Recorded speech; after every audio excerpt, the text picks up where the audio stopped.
Victoria Chen was living the kind of life most 19-year-olds only dream about. She was in her second year of college, majoring in sports medicine and playing volleyball for her university team. Every morning, she'd wake up at 5:30 to hit the gym before classes. Her dorm room walls were covered with medals, certificates, and photos of her team celebrating their victories. She had plans, big plans. Professional volleyball seemed within reach. And after that, maybe coaching or starting her own training center. Her father, Richard, had built one of the most successful tech companies in the country. They lived in a massive house on the hill, the kind you see in magazines. But despite all the wealth, Richard had always made sure Victoria stayed grounded. She worked part-time at a local sports store, paid for her own gas, and knew the value of hard work. Richard was proud of that. He'd given her opportunities, sure, but she'd earned everything she achieved. That November evening started like any other. Victoria had just finished an intense practice session. Her muscles ached in that good way, the way that told her she'd pushed herself hard. She texted her dad that she'd be home late because she wanted to grab dinner with her teammates. Richard sent back a simple thumbs up and told her to drive safe. It was drizzling outside, nothing too serious, just enough to make the roads a bit slick. The restaurant was loud and full of energy. Her team had just won their third consecutive match, and everyone was in high spirits. They talked about their upcoming tournament, made plans for Thanksgiving break, and laughed at inside jokes only they understood. Victoria felt completely alive, surrounded by friends who felt more like family. She belonged somewhere. She mattered. She was exactly where she was supposed to be. Around 10 o'clock, she said her goodbyes and headed to her car. The rain had picked up a little, and she remembered thinking she should probably take it slow on the way home. She turned on her favorite playlist, something upbeat that matched her mood. The first song hadn't even finished when everything changed. She was driving through an intersection, her light was green, she was sure of it. Out of nowhere, a pickup truck came barreling through from the side. She didn't even have time to react. The impact was instant, violent, and completely disorienting.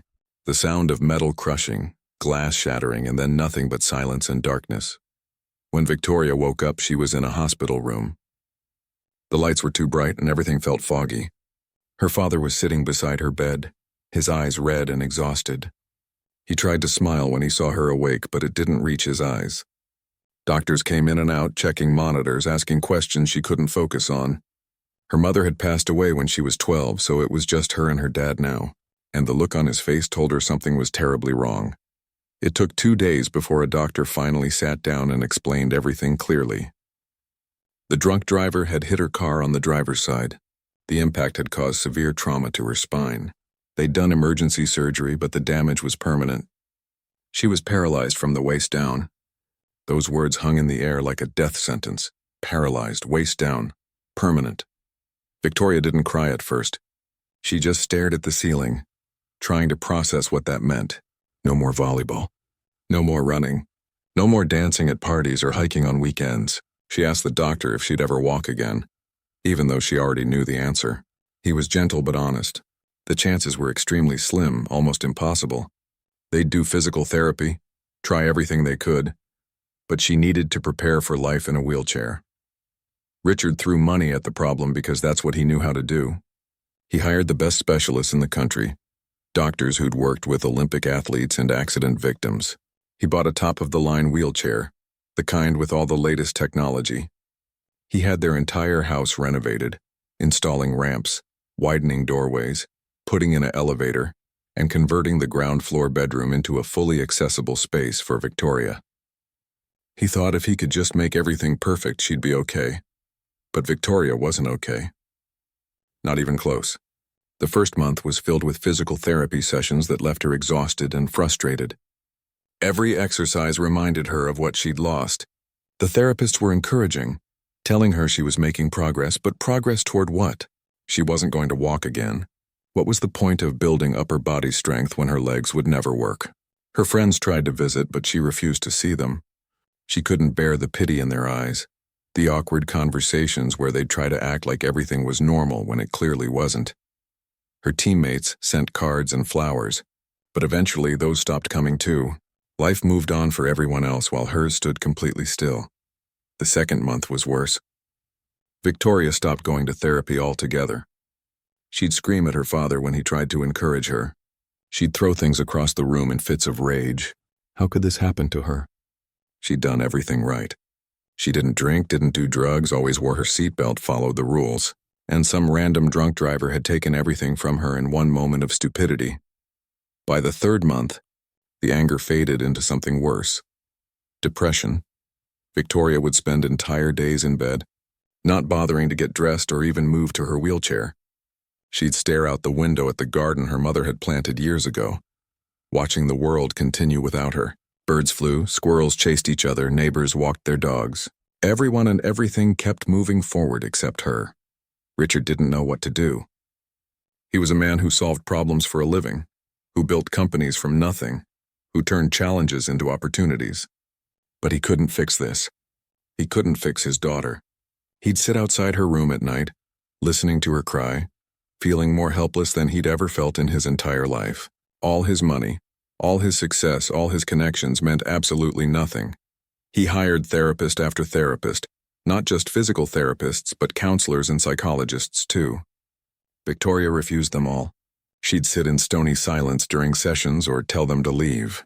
One therapist lasted exactly 12 minutes before Victoria told her that no amount of positive thinking was going to make her legs work, so she might as well save everyone the time and go. 6 months after the accident, Victoria was a shell of who she'd been.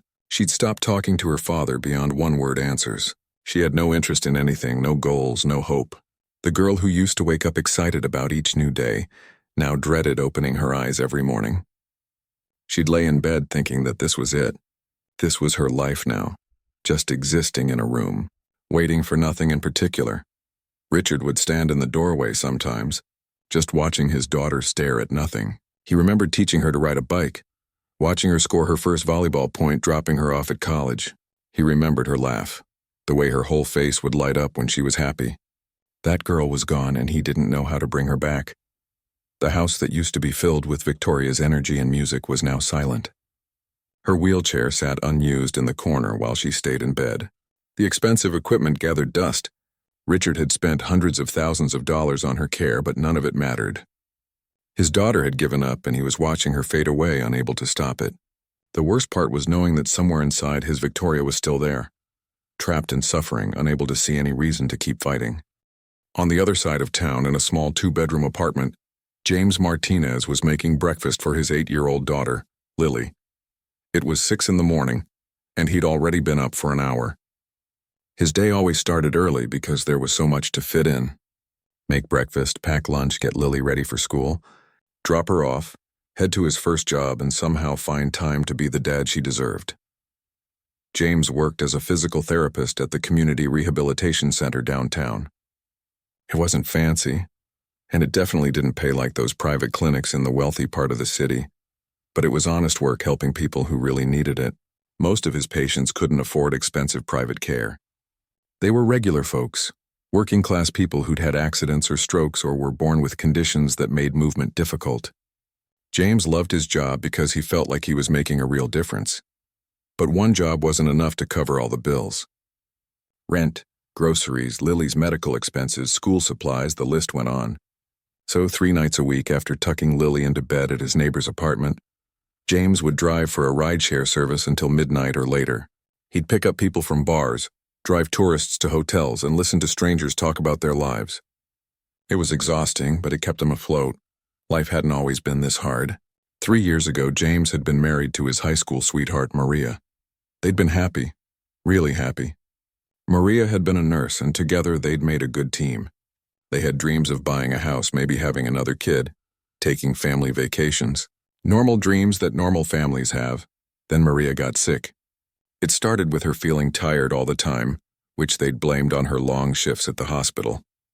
But the tiredness got worse, and then came the other symptoms. After weeks of tests, the diagnosis came back as cancer. Aggressive, fast-moving, and by the time they caught it, already spread too far. James had taken time off work to care for her. He'd held her hand through chemotherapy sessions, stayed up all night when she was too sick to sleep, and tried to keep things as normal as possible for Lily, who was only 5 at the time. Maria fought hard, but some battles can't be won. She passed away on a Tuesday morning with James holding one hand and little Lily holding the other. The grief had nearly destroyed James. For months, he'd gone through the motions like a robot. Wake up, take care of Lily, go to work, come home, repeat. He didn't know how to be a single parent.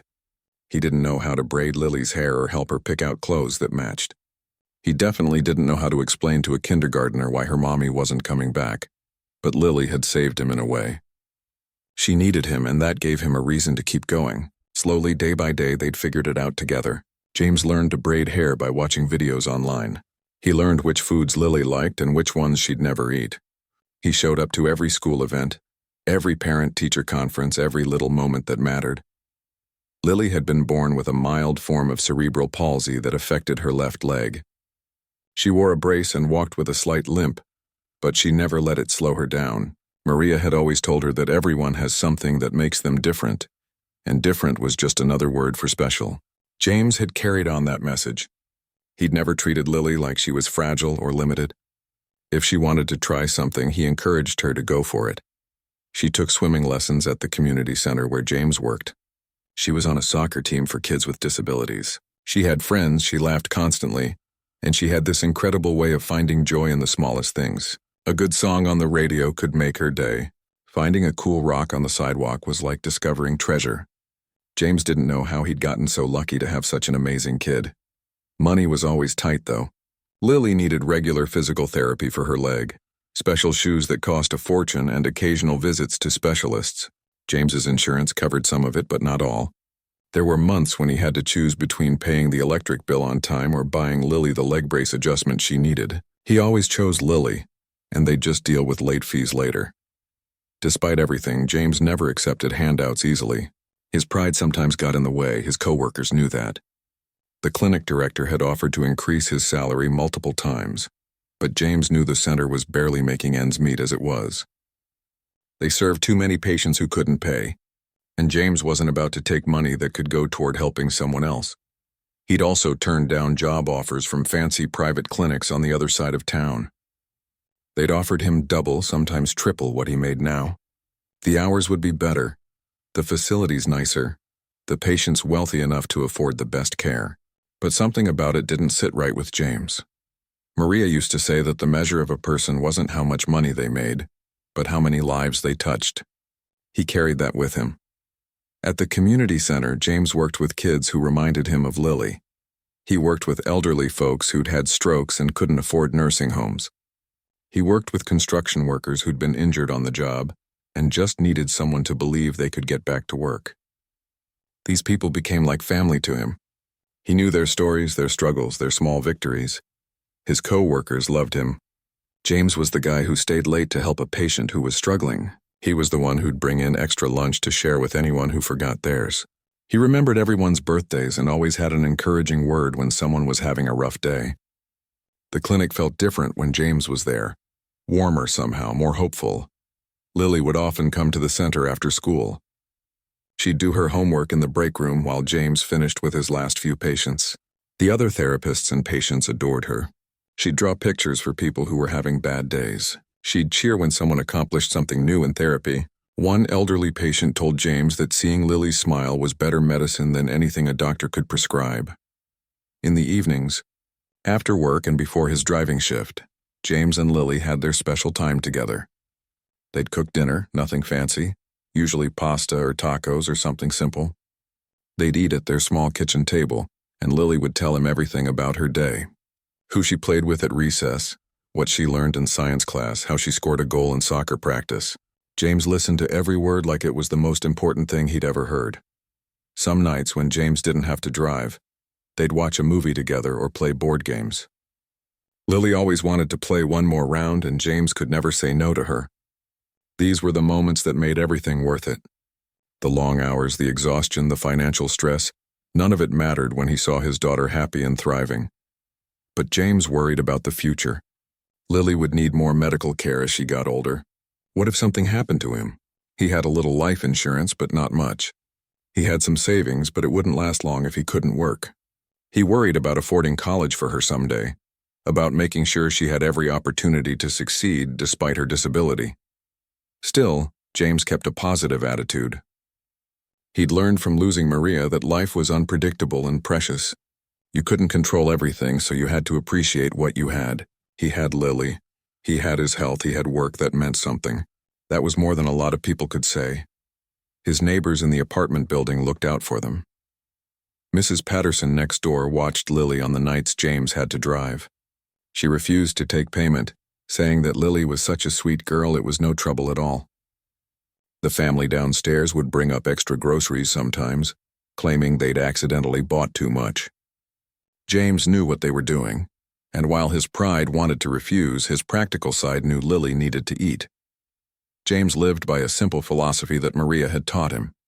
She used to say that money couldn't buy the human touch, that real connection between people was worth more than any amount of wealth. He'd seen it proven true time and time again. The richest thing in his life wasn't in his bank account.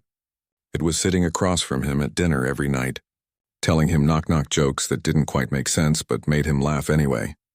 At work, James had a reputation for seeing people, really seeing them, not just their injuries or disabilities, but who they were as whole human beings. He'd ask about their families, their hobbies, their dreams. He celebrated their progress, no matter how small. He'd learned that healing wasn't just physical, it was emotional and mental too. People needed to feel valued and understood, especially when they were struggling. There were hard days, of course. Days when the bills piled up too high, when Lily had a bad day at school because some kid made fun of her leg brace, when James was so tired he could barely keep his eyes open. On those days, he'd remember what he told his patients. Take it one step at a time, and don't give up just because the road is difficult.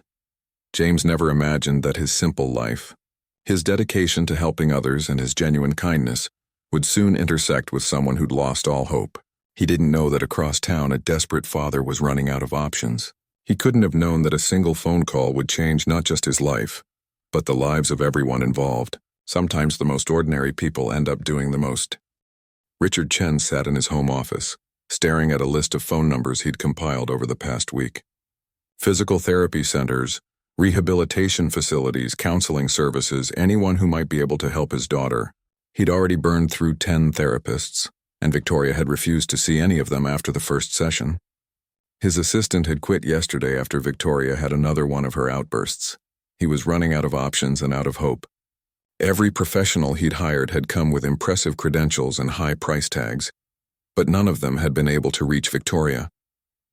They'd talk about treatment plans and progress metrics, but his daughter didn't want treatment plans. She wanted her old life back, and since that was impossible, she wanted nothing at all. Richard picked up his phone and started dialing down the list. Most places just transferred him to voicemail or gave him standard information packets. A few clinic directors spoke with him personally, but their conversations all sounded the same. They'd promise results, quote their fees, and suggest he bring Victoria in for an evaluation. He'd heard it all before. Around 2 in the afternoon, he called the Riverside Community Rehabilitation Center. It was farther down his list because, honestly, it looked pretty basic compared to the high-end facilities he'd been contacting. The website was simple. The building and the photos looked old, and they didn't have any of the fancy equipment the other places advertised. But Richard was desperate enough to try anywhere. The phone rang 4 times before someone picked up. Instead of a receptionist, a man's voice answered. Riverside Rehab, this is James speaking. Richard was so used to automated systems and receptionists that talking to an actual therapist caught him off guard. Oh, hello. I'm calling about my daughter. She needs physical therapy, but it's complicated. Complicated how? James asked. There was something different about his tone. He wasn't rushing Richard off the phone or trying to pitch services. He sounded genuinely interested. Richard found himself explaining more than he'd intended. He talked about the accident, about Victoria's paralysis, about how she'd given up on everything. He expected James to interrupt with some sales pitch about their facility, but the man just listened. We've tried everything, Richard continued, surprising himself with how much he was sharing with a complete stranger. The best doctors, the most expensive equipment, top therapists from across the country. Nothing works because she won't try. She's just given up. There was a pause on the other end. Then James said something unexpected. Mr. Chen, can I ask you something? Who was your daughter before the accident? The question threw Richard off. What do you mean? I mean, what did she love? What made her happy? What were her dreams? Richard sat back in his chair. No one had asked him that before. Everyone wanted to know about her medical condition, her range of motion, her treatment history. No one had asked about Victoria as a person. She loved volleyball, Richard said, his voice softening. She was amazing at it. She'd practice for hours, always pushing herself to be better. She was studying sports medicine because she wanted to help other athletes someday. She was competitive, driven, always had this energy about her. When she walked into a room, you knew it. She had this presence. Sounds like an incredible young woman, James said. She was. She is, Richard corrected himself. But that girl is gone now. The person in that bedroom isn't my daughter anymore. She's just existing, and I don't know how to bring her back. James was quiet for a moment. Richard could hear sounds in the background, people talking, equipment moving. Then James spoke again, and what he said changed everything. Mr. Chen, with respect, I don't think your daughter needs bringing back. She's still there. She's just lost right now, and she's scared.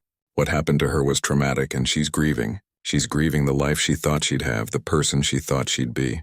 That's not something that gets fixed with physical therapy or expensive equipment. Richard felt something crack open in his chest. For 6 months, he'd been trying to fix Victoria like she was a problem to be solved. He'd thrown money and resources at her, but he hadn't really thought about what she was going through emotionally. So what do I do? Richard asked, and for the first time in months, he wasn't asking as a CEO who was used to having solutions. He was asking as a father who was scared and lost. Honestly, I'm not sure, James admitted. Every person is different. But I've worked with a lot of people who've lost mobility, and the ones who find their way forward aren't the ones who focus on what they've lost. They're the ones who discover what they still have and what new things are possible. Can you help her? Richard asked. Can you come see her? I'll pay whatever you charge. Mr. Chen, I appreciate that, but I need to be honest with you. I'm not a miracle worker. I can't promise I'll be able to reach your daughter. And if I do come, it won't be as a therapist you're hiring. It'll be as someone who wants to talk to her, person to person. No treatment plans, no evaluations, just conversation. That's fine, Richard said quickly. Whatever you think is best. When can you come? Let me check with my daughter's babysitter and see if I can move some things around. Maybe tomorrow afternoon? Richard paused. Your daughter? Yeah, Lily, she's 8. I'm a single dad, so sometimes she comes with me to things. If that's a problem— No, Richard interrupted. No, that's not a problem at all. Bring her. Tomorrow afternoon works perfectly. After they hung up, Richard sat in his office for a long time. Something about that conversation had felt different. James hadn't made grand promises or talked about success rates. He'd just listened and been honest. Richard didn't know if this would help Victoria, but for the first time in months, he felt like maybe there was a chance. The next afternoon, Richard waited by the front door, more nervous than he'd been for any business meeting. He'd told Victoria that someone was coming to visit, and she just shrugged and turned back to the window. He didn't have high hopes, but he had to try. When the doorbell rang, Richard opened it to find a man in his early 30s wearing jeans and a simple button-up shirt. Next to him stood a little girl with dark hair and pigtails, wearing a bright yellow dress and a leg brace on her left leg. She was holding her father's hand and looking up at the mansion with wide eyes. Mr. Chen, I'm James Martinez. This is my daughter, Lily. Richard shook James's hand and smiled down at Lily. Nice to meet you both. Come in. As they walked through the house toward Victoria's room, Lily whispered to her father, Dad, this house is huge. Do they have a bowling alley? James laughed quietly. Probably not, sweetheart. Remember your manners. Richard led them to Victoria's room. His daughter was in her usual spot by the window, sitting in her pajamas even though it was 3 in the afternoon. She didn't turn around when they entered. Victoria, this is James and his daughter Lily. They've come to visit. Victoria's shoulders tensed, but she didn't respond. Richard felt his heart sink. This was how it always started, but James didn't seem bothered. He walked into the room calmly and looked around. Nice room. That's a great view of the garden. Silence. James sat down on the floor near the window, and Lily immediately plopped down next to him. He pulled a puzzle box out of the bag he'd brought. Lily and I always do a puzzle together on Wednesdays. Hope you don't mind if we do one here? Richard stood awkwardly near the door, unsure what to do. James caught his eye and gave a small nod toward the door. Taking the hint, Richard quietly left the room, though he stayed close enough to hear what was happening. For the next 20 minutes, James and Lily worked on their puzzle. Lily chattered away about her day at school, about the drawing she'd made in art class, about how her friend Tommy had brought a frog to show and tell. James responded to her stories, asking questions and laughing at her jokes. Victoria remained silent, staring out the window. Then Lily said something that would change everything. She'd been looking at Victoria for a while, and finally she spoke directly to her.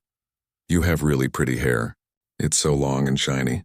My daddy doesn't know how to make my hair look that nice." Still no response from Victoria. Lily continued undeterred. "I like your wheelchair too. It looks really comfortable. Better than my leg brace. Sometimes my brace rubs and makes my skin hurt." Victoria's head turned slightly, just enough to glance at the little girl. Encouraged, Lily kept talking. "My daddy says that wheels are just another way to dance through life. I don't really get what that means because wheels don't dance, but my daddy says weird things sometimes." James smiled. "I say weird things? This from the girl who tried to convince me that chocolate should be a vegetable." Lily giggled. "It should be. It comes from a plant." For the first time in months, Victoria spoke. Her voice was quiet and rusty from disuse, but it was there. "You have cerebral palsy?" Lily nodded enthusiastically. "Yep, I was born with it. It makes my left leg work different than my right one, so I wear this brace. See?" She extended her leg to show Victoria. "Does it bother you?" Victoria asked, her voice barely above a whisper. Lily thought about it seriously. "Sometimes. Like when I can't run as fast as my friends, or when kids ask me why I walk funny. But my daddy says everyone has something that makes them different. Some things you can see, like my brace or your wheelchair, and some things you can't see." After that first sentence Victoria spoke, the room felt different. The heavy silence that had hung there for months seemed to lift just a tiny bit. Richard, standing outside the door, had to fight back tears. His daughter had spoken to strangers willingly for the first time since the accident. Lily, completely oblivious to the significance of the moment, continued working on the puzzle. "Do you want to help us? This is the sky part, and it's really hard because all the pieces look the same." Victoria hesitated. She looked at the puzzle pieces scattered on her floor, then at Lily's hopeful face. "I don't know. I'm not really in the mood." "That's okay," Lily said cheerfully. "Sometimes I'm not in the mood either. Like when my daddy makes me eat broccoli. I'm never in the mood for that." Despite herself, Victoria's lips twitched.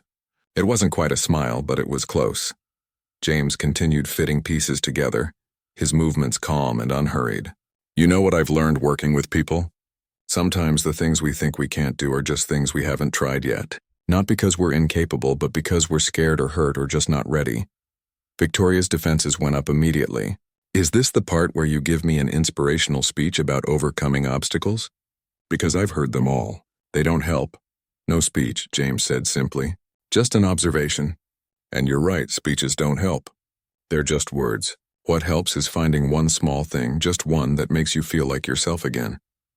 "There is no myself again," Victoria said bitterly. "That person died in the accident." Lily looked up from the puzzle, her expression serious. "But you're still here. You're talking to us right now, so you can't be dead, Lily," James said gently. "What?" "It's true, Daddy. She's right here." Victoria found herself looking at this little girl who had no filter and no pity in her eyes. Just honest, straightforward 8-year-old logic. "It's complicated." "My daddy says that a lot too," Lily replied. "Usually it means he doesn't want to explain something. But I think complicated just means it has lots of pieces like this puzzle. You just have to find where they fit." James caught Victoria's eye and shrugged. "She's smarter than me sometimes. Don't tell her that, though. It'll go to her head." "I already know I'm smart, Daddy," Lily said matter-of-factly. This time Victoria did smile. Just a small one, barely there, but real. James saw it and didn't make a big deal out of it. He just kept working on the puzzle. They sat in comfortable silence for a while. Lily hummed to herself as she searched for pieces.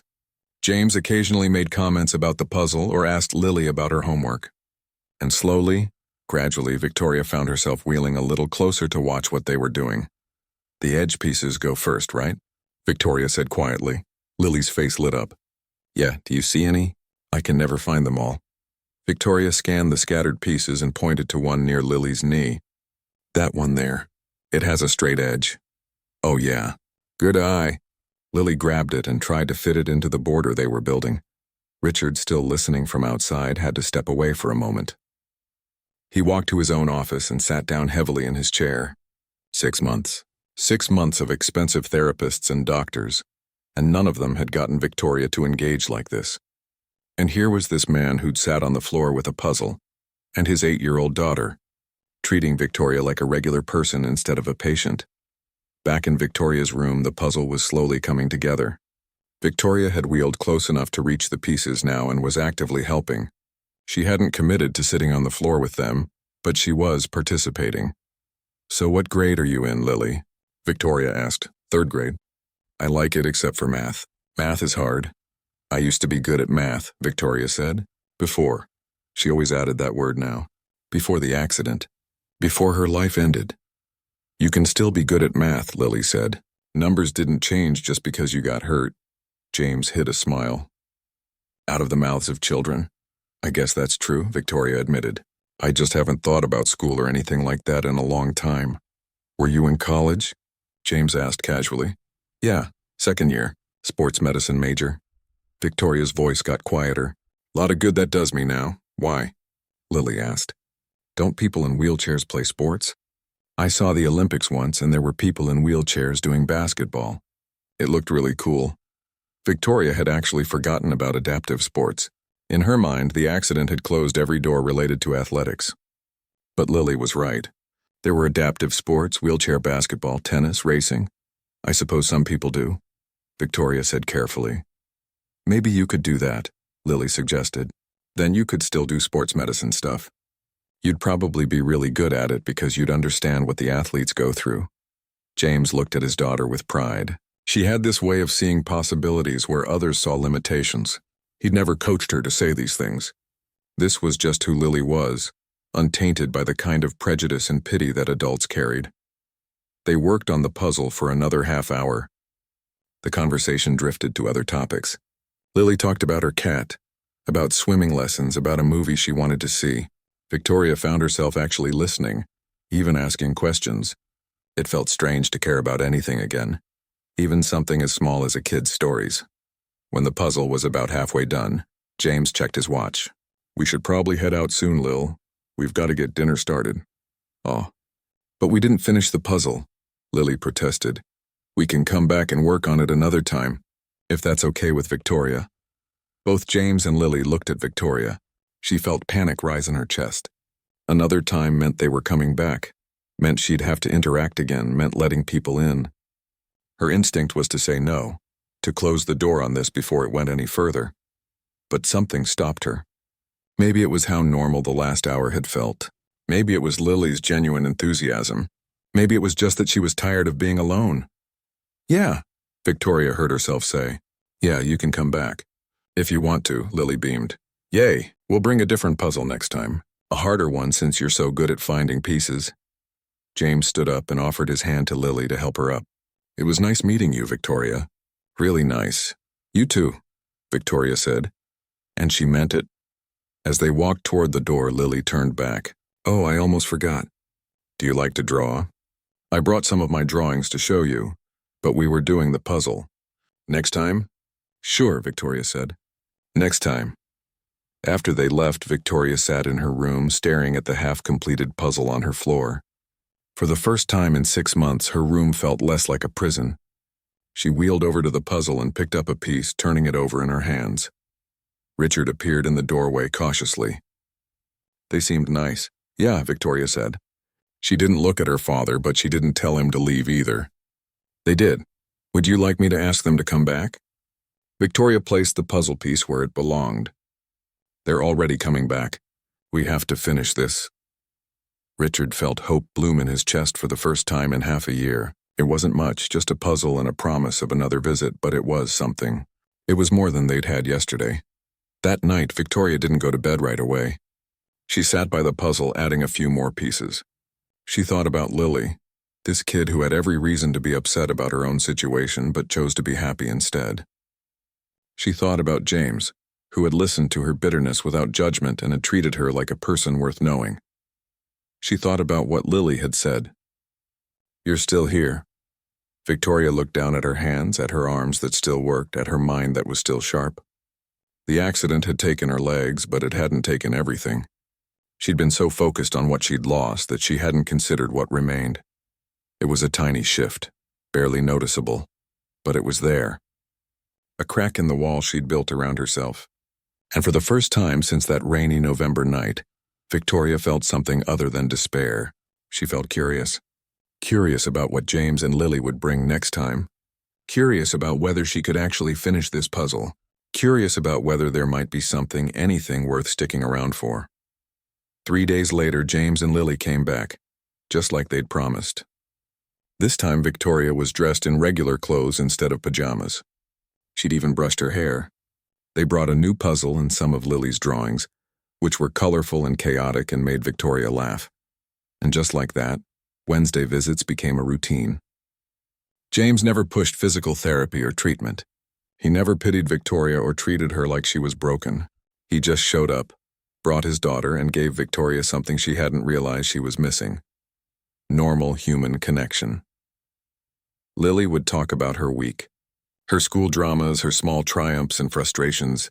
James would listen to both girls, occasionally sharing stories from his own work. Victoria started looking forward to Wednesdays. She'd even started getting up earlier on those days, wanting to be ready when they arrived. Richard watched from a distance, careful not to interfere.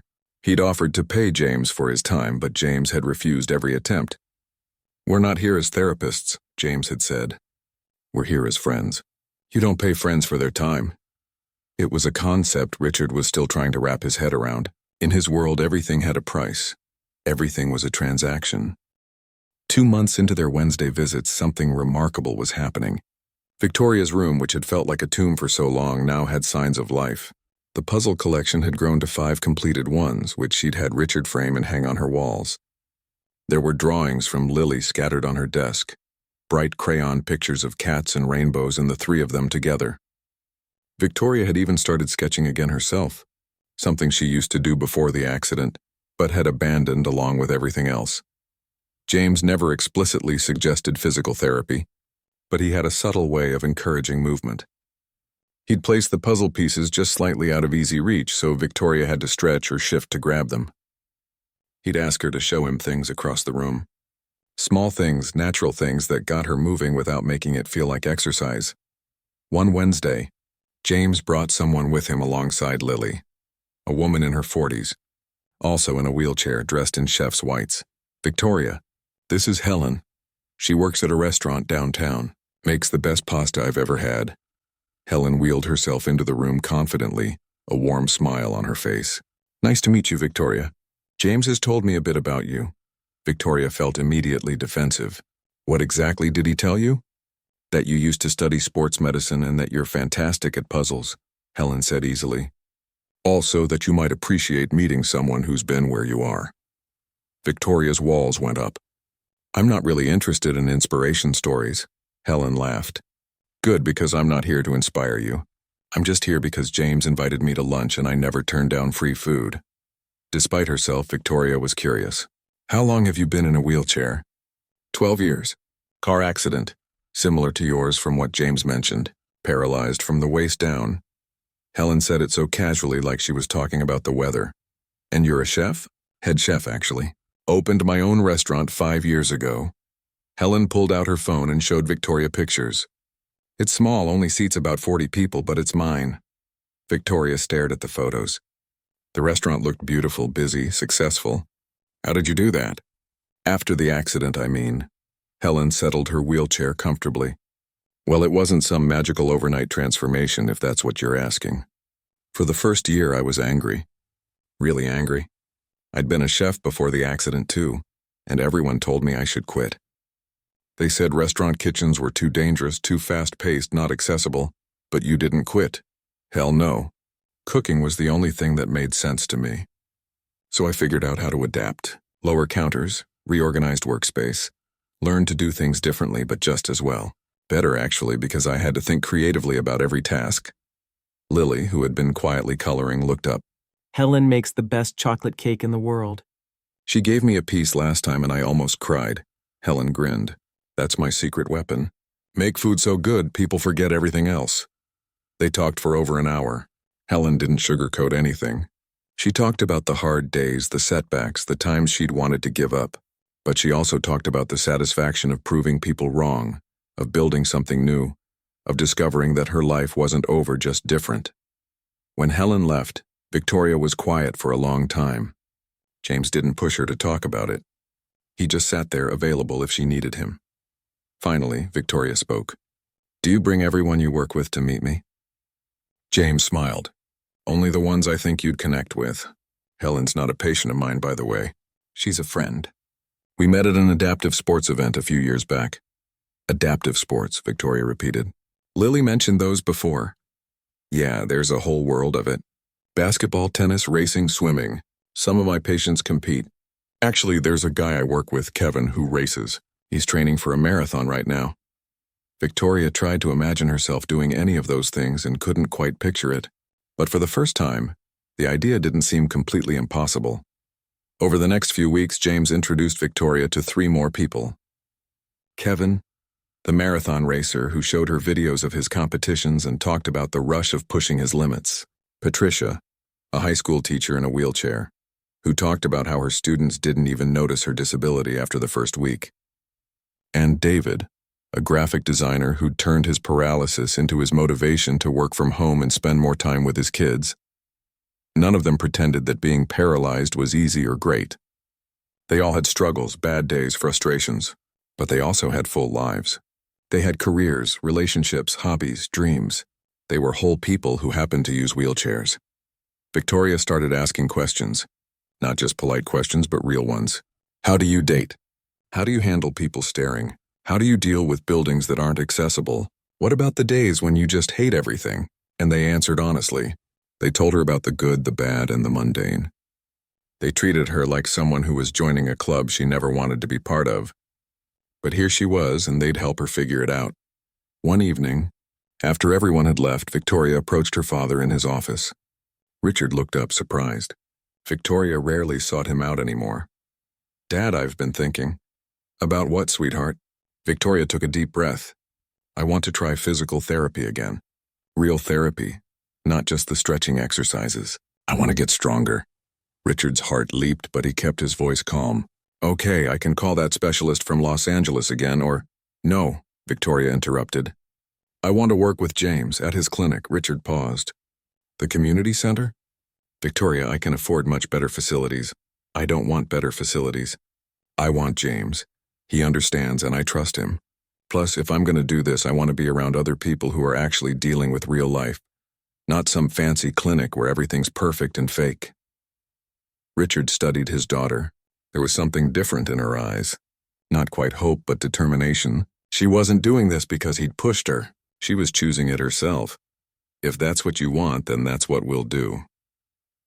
The next Wednesday, when James arrived, Victoria was waiting with a question.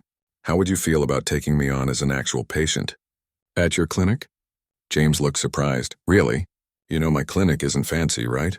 We don't have all the latest equipment. I don't care about that. I care about working with someone who sees me as a person, not a problem to fix." "Can you do that?" "Yeah," James said softly. "Yeah, I can do that." They started the following week.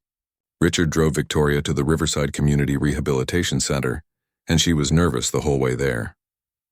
The building was old, exactly like it had looked in the photos. The waiting room had mismatched chairs and outdated magazines. But it was clean and bright, and the receptionist greeted her warmly. James met her in the therapy gym. It was nothing like the sleek, modern facilities she'd been to before. The equipment was older, well used but maintained. There were other patients there too, working with different therapists. An elderly man learning to walk again after a stroke. A teenage boy working on his arm strength. A young woman with prosthetic legs on a treadmill. "Welcome to my world," James said. "It's not much, but it works." "It's perfect," Victoria said, and she meant it. They started slow. James focused on building her upper body strength, improving her balance, helping her get comfortable moving in her wheelchair efficiently. He never compared her progress to anyone else's or set unrealistic goals. Every small improvement was celebrated. Lily would show up after school and do her homework in the corner, occasionally cheering when Victoria completed a difficult exercise. The other patients started talking to Victoria too. They'd share tips, encourage each other, complain about sore muscles together. For the first time since the accident, Victoria felt like she was part of something. Not isolated in her mansion, not drowning in pity, but genuinely connected to people who understood. One day, about 6 weeks into therapy, James suggested something new. There's an adaptive sports clinic next month. Just an introduction session, no pressure. Kevin will be there demonstrating wheelchair racing. I thought you might want to check it out. Victoria's first instinct was to say no, but then she thought about Helen, about Kevin, about all the people who'd found ways to keep moving forward. Okay, I'll try it. The adaptive sports clinic was held at a local university. Victoria was terrified when they arrived. What if she was terrible at everything? What if people judged her? What if she made a fool of herself? But James stayed by her side and Lily held her hand. You're going to be amazing, Lily whispered. I just know it. They started with wheelchair basketball. Victoria hadn't held a basketball in months and her first few shots were awful. But then something clicked. The familiar weight of the ball. The focus required to aim. The satisfaction when it finally went through the hoop. She'd forgotten how good it felt to do something athletic. By the end of the 2-hour session, Victoria was exhausted and sweaty and smiling. Really smiling. The kind that reached her eyes. That was incredible, she said to James as they packed up. You were incredible, he corrected. Natural athlete. It shows. On the drive home, Victoria was quiet, but it was a different kind of quiet than before. She was thinking, processing, imagining possibilities. 3 months had passed since Victoria started therapy at the Riverside Community Rehabilitation Center, and the change in her was undeniable. She was at the clinic 4 times a week now, working hard and pushing herself in ways she hadn't thought possible. Her arms were stronger, her confidence growing, and most importantly, she was laughing again. Richard watched his daughter transform with a mixture of joy and guilt. Joy because she was coming back to life. Guilt because it had taken a stranger to reach her when he, her own father, had failed. He'd spent so much time trying to fix her that he'd forgotten to just be there for her. One evening, Richard called James and asked if they could meet for coffee. James agreed, though he sounded a bit confused about what Richard might want to discuss. They met at a small cafe near the clinic. Richard arrived first, rehearsing what he wanted to say. When James walked in looking like he'd come straight from work, Richard stood and shook his hand.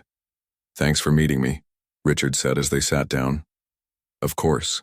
Is everything okay with Victoria? More than okay. That's actually what I wanted to talk to you about. Richard paused, choosing his words carefully. You've changed my daughter's life. You gave her hope when I couldn't, and I want to do something for you in return. James shifted uncomfortably.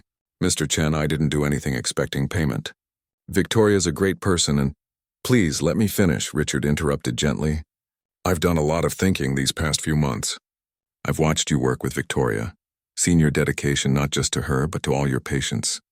I've seen how you juggle 2 jobs to support Lily, how you drive that old car that barely runs, how you never take a day off.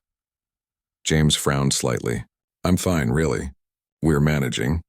I want to offer you a position, Richard said, as Victoria's full-time private physical therapist. The salary would be 3 times what you make now at the clinic. You'd work out of our home with the best equipment I can buy. You could quit your night driving job, spend more time with Lily, have financial security. James sat back, genuinely surprised. It was the kind of offer most people would jump at without thinking. That much money would solve every financial worry he had. Lily's medical bills, saving for college, maybe even buying a house someday instead of renting their small apartment. But something felt wrong about it. Mr. Chen, I really appreciate the offer. I do, but I can't accept it. Now it was Richard's turn to be surprised. Can I ask why not? Is the salary not enough? I can increase it. It's not about the money, James said firmly. It's about what's right for Victoria and what's right for my other patients. I don't understand.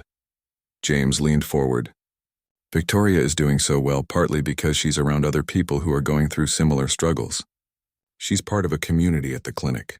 She encourages other patients, they encourage her. If I pull her out of that and make her my only focus, she becomes isolated again, just in a different way. Richard hadn't thought about it like that, James continued.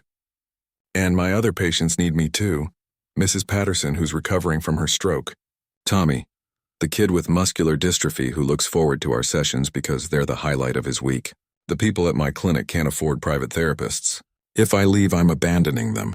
And I can't do that. I could donate to the clinic, Richard offered. Help them hire someone to replace you. That's generous, but it's not just about replacing me. It's about me being there. Those people trust me, know me, and honestly, Mr. Chen, I need them as much as they need me. Working at that clinic, helping people who really need it, that's what gives my life purpose. It's what my wife and I always believed in, serving others, especially those who couldn't afford expensive care. Richard was quiet for a long moment. In his world, everyone had a price. Everyone wanted more money, better opportunities, easier lives. But here was James turning down financial security because of his principles. It was humbling. I respect that, Richard said finally. I really do. But there has to be something I can do. You've given my daughter her life back. Let me help you somehow. James thought about it. Actually, there is something. Instead of hiring me privately, what if you invested in the clinic itself? We're always struggling for funding. Our equipment is old. We can't afford to hire enough staff. We have to turn away patients because we're at capacity. If you really want to help all of us. Help everyone who needs it. Richard's eyes lit up. This he could do. What if I did more than just donate? What if I helped you expand? Better equipment, more therapists, maybe even a new facility that could serve more people? That would be amazing, James admitted. But I don't want to take advantage of your gratitude. You're not. I've spent my entire career making money, building companies, creating wealth. But what has that actually meant? What have I really contributed to the world? Richard's voice grew more passionate. You've shown me that there's more to life than profit margins and stock prices.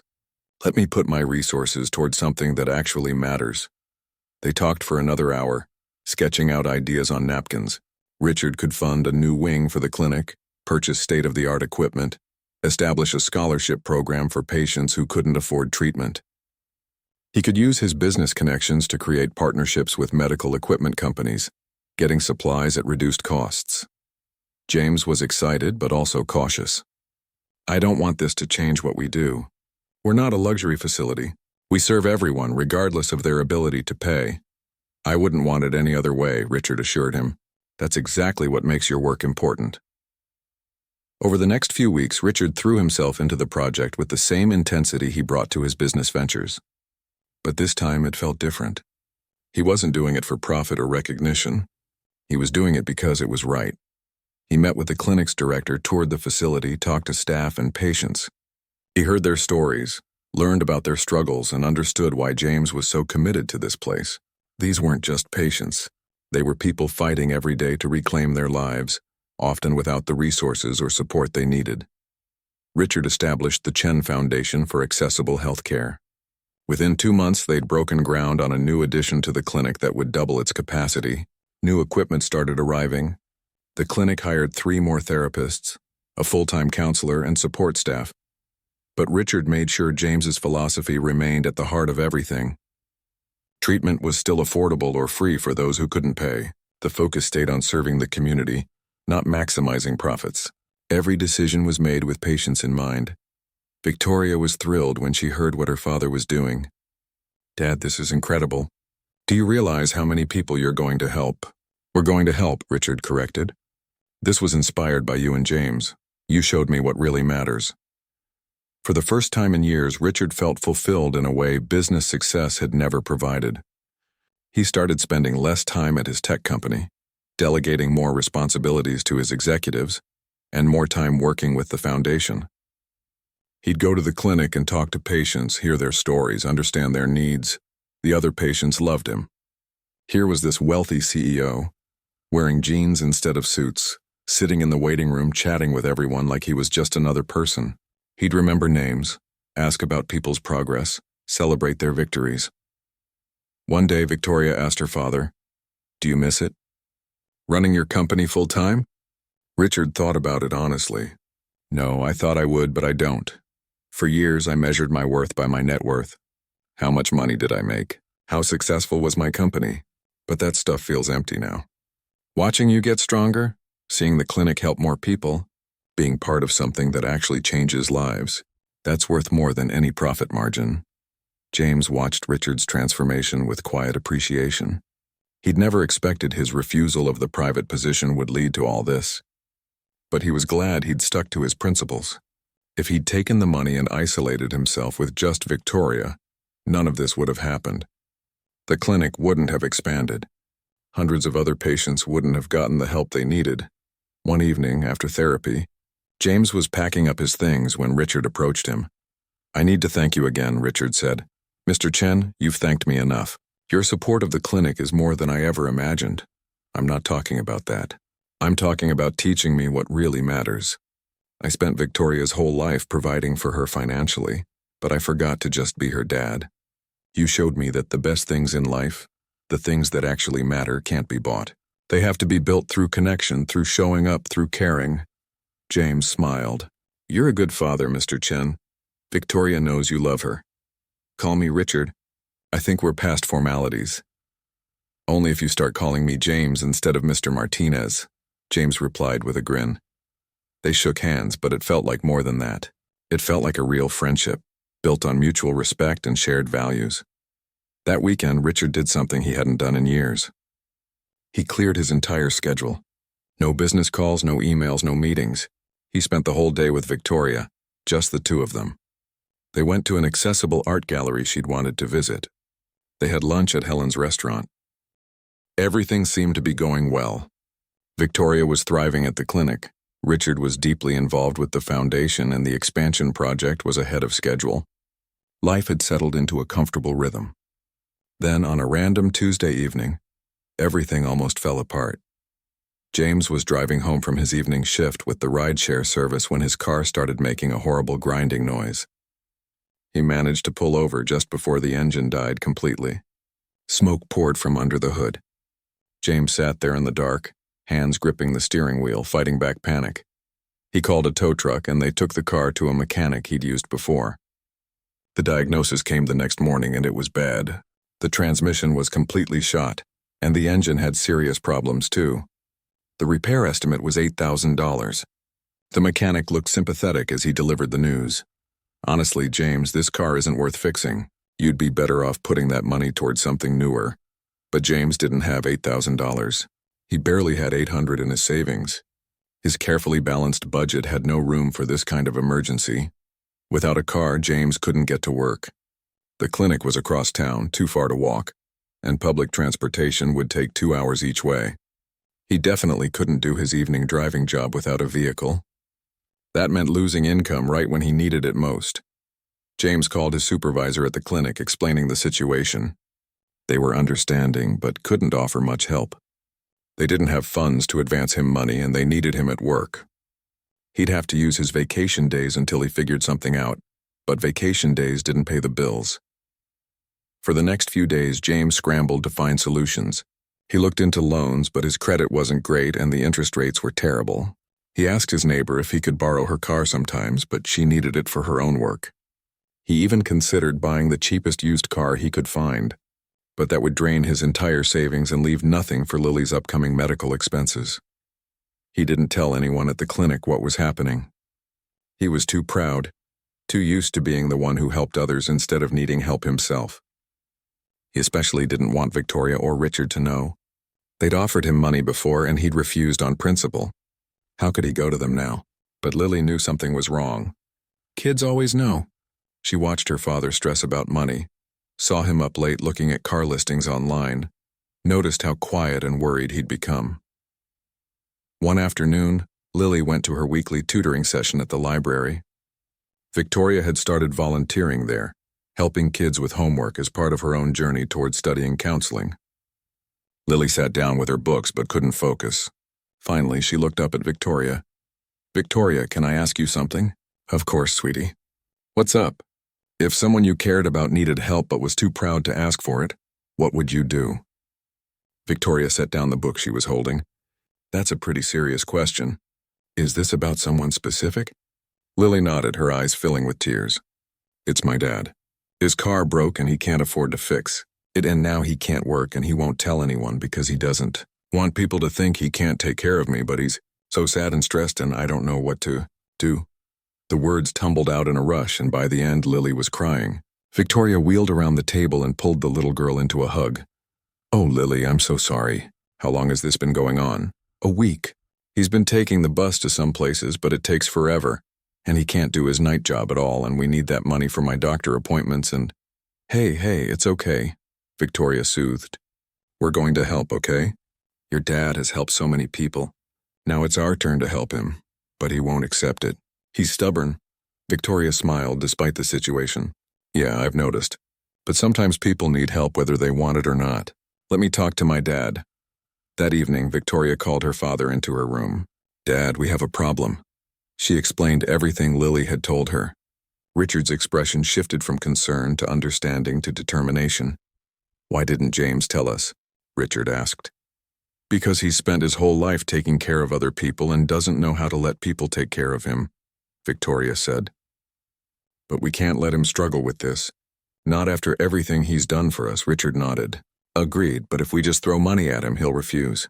We need to be smart about this. They came up with a plan. The next day, Richard called the auto shop where James's car had been towed. He paid the repair bill in full, but told the mechanic to tell James that they'd discovered the damage wasn't as bad as initially thought. The new estimate was only $2,000, and someone had donated money to a fund that helped healthcare workers with emergency expenses. It was a kind lie, the kind meant to preserve someone's dignity while still helping them. The mechanic called James with the good news. James was suspicious at first, asking multiple times if they were sure about the lower estimate. But the mechanic stuck to the story, and eventually James accepted it. $2,000 was still a lot, but he could manage it by using his savings and picking up extra shifts once his car was fixed. What James didn't know was that Richard had also arranged for the mechanic to do additional repairs and maintenance that the car desperately needed, all covered under the same donation fund. When James picked up his car 3 days later, it ran better than it had in years. But Richard and Victoria weren't done. They knew James was now depleted of savings and would be working himself to exhaustion, trying to rebuild his emergency fund. So Richard did something else. He created a trust fund for Lily's medical care and future education, structured in a way that James couldn't refuse. It was set up through the clinic's new scholarship program, which Richard's foundation had established. Lily qualified based on her medical needs and James's income level. The trust would cover all her medical expenses, therapy costs, and eventually college tuition. When James received the letter notifying him of Lily's acceptance into the scholarship program, he sat at his kitchen table and cried. Not just a few tears, but deep, shoulder-shaking sobs that he'd been holding back for years. All this time, he'd been carrying the weight of being solely responsible for Lily's well-being. What if something happened to him? What if he couldn't afford her medical care? What if he failed her the way he'd failed to save her mother? These fears had haunted him every single day, and now with this scholarship those fears were lifted. Lily would be okay. No matter what happened to him, she'd have her medical needs met and a chance at college. It was more than financial relief. It was peace of mind. Lily came home from school to find her father crying at the table. She immediately ran to him, scared something terrible had happened. Dad, what's wrong? Are you okay? James pulled her into his arms, holding her tight. I'm fine, baby. These are happy tears. Happy tears? Why? Because you got a scholarship. It means all your doctor visits and your therapy and someday college, it's all taken care of. You're going to be okay. Lily understood the weight of what he was saying. Even at 8, she'd heard her father stress about medical bills enough times to know what this meant. We're going to be okay, she corrected him. Both of us. That Saturday, James showed up at Richard's house unannounced. Victoria answered the door and was surprised to see him there on a non-Wednesday. James, is everything all right? I need to talk to your father. Is he home? Victoria called for Richard, who came to the door looking concerned. James, what's going on? James didn't waste time. I know what you did. The car repair, the scholarship for Lily, all of it. Richard and Victoria exchanged glances. I don't know what you mean, Richard started, but James cut him off. The mechanic's cousin works at my clinic. He told me the real story, about how you paid for everything, how you set up the whole thing to make it seem like some random donation fund. There was a moment of tense silence. Then, to everyone's surprise, James smiled. His eyes were wet, but he was smiling. I should be angry that you went behind my back. My pride wants to be angry, but I can't be, because what you did, the way you did it, trying to protect my dignity while still helping me, that was the kindness I needed, even if it wasn't the kind I wanted. He stepped forward and hugged Richard. catching the older man completely off guard. "Thank you. I've spent so long being the strong one, the one who helps everyone else. I forgot what it feels like to be cared for. You gave me that." Richard hugged him back, and Victoria felt tears streaming down her own face watching them. "You gave us so much more," Richard said. "You gave me my daughter back. You showed me what really matters in life. This is the least we could do." James pulled back, wiping his eyes. "I'm not good at accepting help. My wife used to tell me I was too stubborn for my own good. But she also taught me that letting people help you is a gift you give them. It lets them show their love." "Your wife sounds like she was a wise woman," Victoria said softly. "She was. She really was." James took a deep breath. "I can't repay you for what you've done. But I promise you this, I'll pay it forward. Every person I help, every patient who walks through the clinic doors, I'll treat them the way you've treated me, with dignity, respect, and genuine care." "You already do that," Richard said. "That's who you are." 1 year had passed since that first Wednesday when James and Lily had walked into Victoria's room with a puzzle. 1 year since a desperate father had made a phone call that changed everything. 1 year since 3 broken people had found each other and started healing together. The transformation in all of them was remarkable. Victoria was back in school, taking online classes through her university.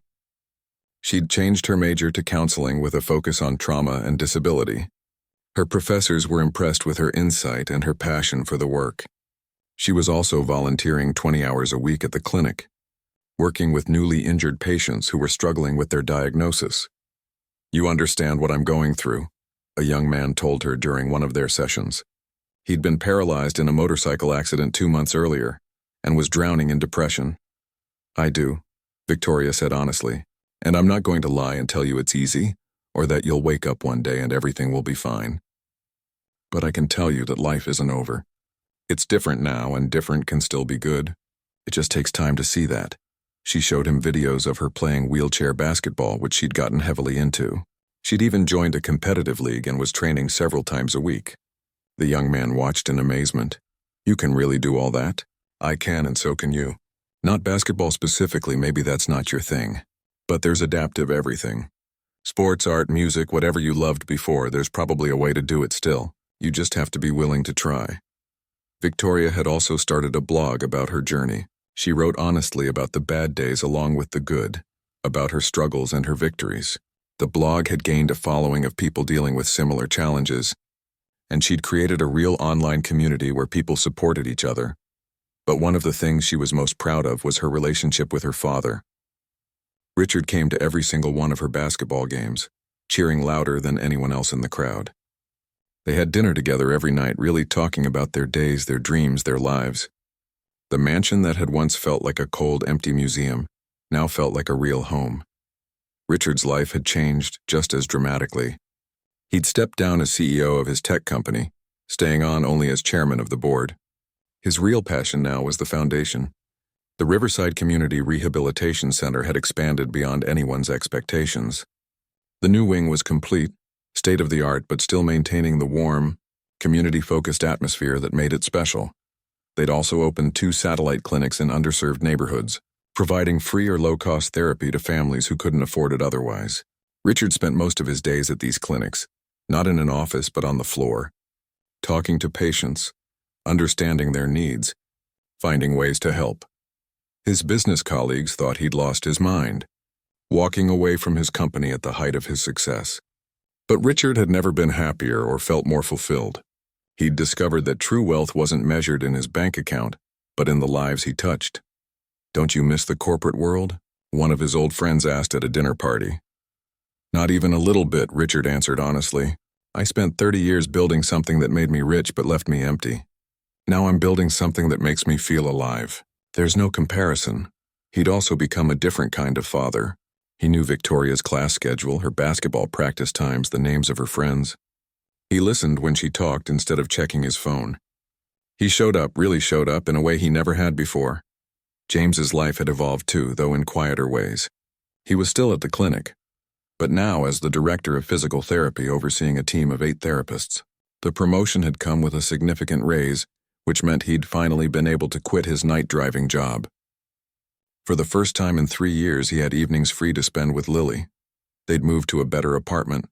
a 3-bedroom place with a small backyard where Lily could play. It wasn't a mansion, but it was theirs, and it was comfortable. James had even adopted a cat from the shelter, which Lily had named Puzzle in honor of how their friendship with Victoria had started. But the biggest change was in how James saw himself. He'd always defined himself by how much he could give to others, measuring his worth by his usefulness. Now he understood that receiving love and support didn't diminish him. It made him more human, more connected, more whole. He'd also started dating again, something he never thought he'd be ready for.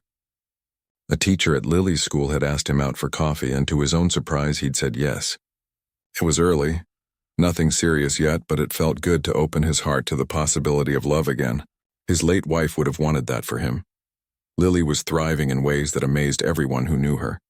She was doing well in school, had a solid group of friends, and her physical therapy was showing great results. Her walking had improved, and while she still wore her brace, it bothered her less and less. But more than the physical improvements, Lily had grown into an incredibly empathetic and wise child. Spending so much time around people overcoming challenges had taught her compassion beyond her years. She was the kid who befriended the new student everyone else ignored, who stood up for kids being bullied, who saw the best in everyone. "You're raising an amazing daughter," Victoria told James during one of their sessions. "We're raising an amazing daughter," James corrected with a smile. "She's got a whole village now. You, Richard, everyone at the clinic. She's learned from all of us." It was true. Lily had become like a little sister to Victoria and a granddaughter to Richard. She spent weekends at their house, swimming in their pool, having movie nights, being part of their family, and they were part of hers. On the 1-year anniversary of their first meeting, they all decided to do something special. They gathered at the Chen house for dinner, a celebration of how far they'd all come. Richard had cooked, which was still a novelty. He'd been taking cooking classes, another new hobby he'd discovered. The meal wasn't perfect, but it was made with love, and that was what mattered. They sat around the dining table, the 5 of them plus Mrs. Patterson from James's old apartment building, who'd become like a grandmother to Lily, and Helen, the chef, who'd become a close friend to Victoria. As they ate, they shared stories from the past year. The funny moments, the challenging ones, the victories big and small. The conversation flowed easily, punctuated by laughter and the kind of comfortable silence that only exists between people who truly know each other. After dinner, Lily stood up with a very serious expression on her face. "I have something to say." Everyone turned to look at her, and she suddenly looked nervous. James gave her an encouraging nod. "A year ago, my daddy and I came here to help Victoria, but I don't think we helped her at all. I think she helped us, and Mr. Richard helped us, and we all helped each other. And that's what family does." She reached into her pocket and pulled out a small box. Inside were 3 bracelets she'd made herself, woven from colorful threads. "I made these for the 3 of us, Daddy, Victoria, and me, because we're a team. Is that okay?" Victoria was the first to move, wheeling over to hug Lily tightly. "It's more than okay, sweetheart. It's perfect."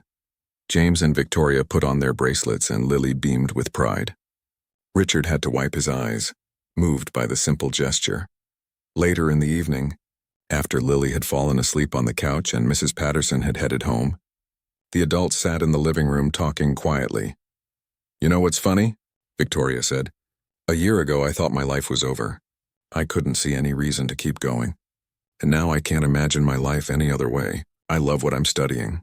I love my volunteer work. I love being part of this community we've built." "I was thinking the same thing," Richard added. "I had everything money could buy and nothing that actually mattered. Now I have less time, less focus on business, but infinitely more happiness." James smiled. "My wife used to quote this saying, 'We make a living by what we get, but we make a life by what we give.' I never fully understood it until now. This past year, I've received so much from both of you, and it's made my life richer in every way that counts." "To second chances," Victoria said, raising her glass. "To chosen family," Richard added. "To finding hope in unexpected places," James finished. They clinked glasses, a toast to their journey, and to everything still to come. As the evening wound down and James prepared to take Lily home, Victoria stopped him at the door. "Thank you. For everything. For not giving up on me when I'd given up on myself. You did the hard work, James said. I just showed up. Sometimes showing up is everything. After they left, Victoria and Richard sat together in the quiet house. Not so long ago, the silence had felt oppressive, filled with grief and despair. Now it felt peaceful, full of possibility. I'm proud of you, Richard said to his daughter. I'm proud of you too, Dad. They hugged, and in that moment, both of them understood something profound. The accident that had seemed like the end of everything had actually been a beginning. Not a beginning they would have chosen, but a beginning nonetheless. Victoria had found her purpose in helping others navigate their own trauma. Richard had discovered meaning beyond money and success. James had learned to accept love and support instead of only giving it.